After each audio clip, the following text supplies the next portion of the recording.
Morning, it's good to be with you this Sunday. I'm Heather, and this morning I'd like to share some thoughts on our Bible readings for this Sunday. Ezekiel 37, verses 1 to 14, Psalm 130, Romans 8, verses 6 to 11, and John 11, verses 1 to 45. So let's start in Ezekiel. Ezekiel is a book about a priest who lived at the end of the time when Israel was ruled by the series of kings that started with David. Ezekiel and the king and other priests and nobles, basically all the rich and educated people, were carried off into exile when the Babylonian Empire took over his part of the country. Ezekiel was also a prophet and spent a lot of his time foretelling the destruction of the temple in Jerusalem by the Babylonians, amongst other things, which historical records suggest actually happened within his lifetime. He had visions, and he heard God telling him to do strange things that he then acted out, and both were really quite odd. My dad always refers to Ezekiel as Freaky Zeke for that reason. It's one of these visions that we read about in Ezekiel 37, which is titled The Valley of the Dry Bones. In a vision, God shows Ezekiel a valley covered with dry human bones and tells him to command the bones to assemble themselves into soldiers, and they do. This story always reminds me of that bit in Jason and the Argonauts where the skeleton army comes out of the ground. That terrified me as a child. Except the bones don't just come together into skeletons, they grow muscle and skin on them as well. But they're just bodies lying there, doing nothing, lifeless. So God tells Ezekiel to command breath to enter the bodies again, calling the winds to blow from all directions to bring the breath, to bring them alive again, so they get on their feet and stand before Ezekiel as a vast army. Now, this is before the days when we knew that someone's brain and heart could still be working, and so they could still be alive, even when they'd stopped breathing for themselves. It was before the days of being able to do a scan to work out if someone's brain was still ticking over, or being able to use a defibrillator to start someone's heart again. So you can understand why people thought that whether you were breathing or not was a definitive sign of whether you were alive or not. So it was the breath that gave life. But where did the breath come from? In this story, God calls it from the four winds. But there are echoes here of the creation story in Genesis 2, where God makes man and woman and then breathes life into them. The breath, what makes us alive, comes from God. God has the power to bring life to things we thought were long dead. The story of Lazarus in John 11, one of our other readings today, tells of how Jesus brought one of his friends back to life after he'd been dead 4 days. But this vision wasn't showing Ezekiel this truth, that God has the power over physical life or death. Dry bones illustrate a different kind of death. God says in verse 11, "Then he said to me, Son of man, these bones are the bones of the people Israel. They say, our bones are dried up and our hope is gone. We are cut off. The people of Israel have lost hope. That has sucked the very life out of them, dried them up on the inside, making them feel as dead as a heap of old bones." Hope, according to the Cambridge Dictionary, is to want something to happen or to be true, and usually have a good reason to think that it might. What was it that the people of Israel had given up on? What had they once dreamed of happening, but now thought, there's no chance?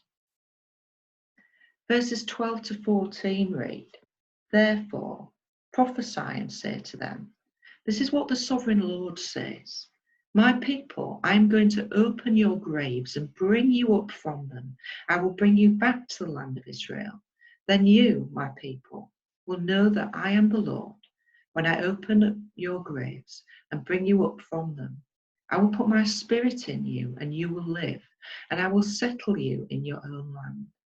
Then you will know that I, the Lord, have spoken, and I have done it, declares the Lord." Israel's hope had been that they would return to their land, but they were stuck in Babylon. They'd been scattered to a foreign land, and they would live and die there and be buried in that soil, not the earth of their own country where generations of their forefathers were buried.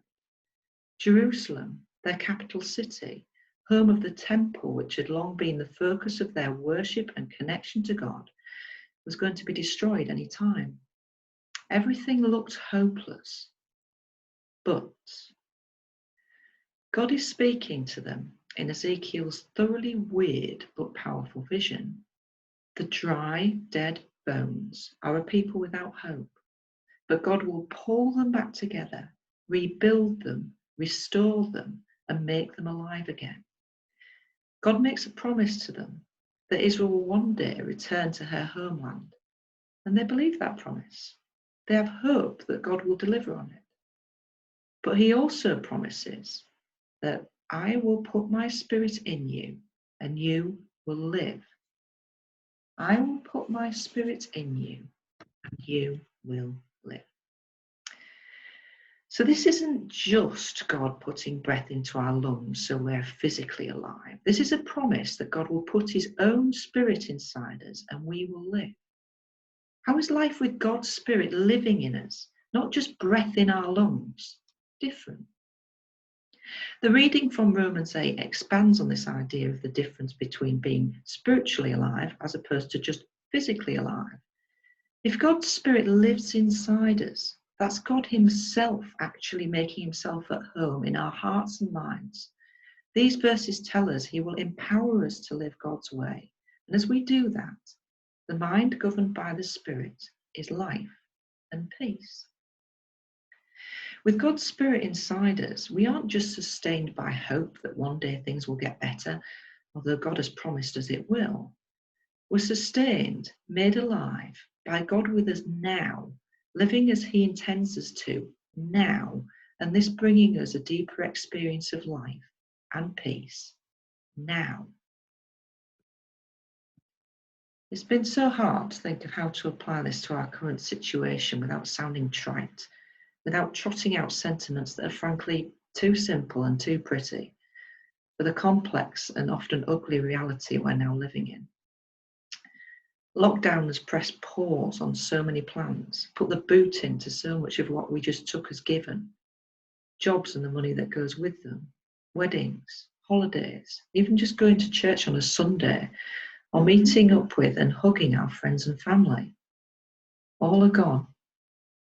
And as the death toll from COVID-19 climbs, we look at those friends and family, particularly the elderly, the vulnerable, all those who would struggle to survive the worst experiences of this virus, and we wonder, no matter how careful we are, how many of us will be gone when all this is over? But we have hope. Hope that this will end. Hope in Jesus, who wept with those who mourned Lazarus' death, but also announced that I am the resurrection and the life.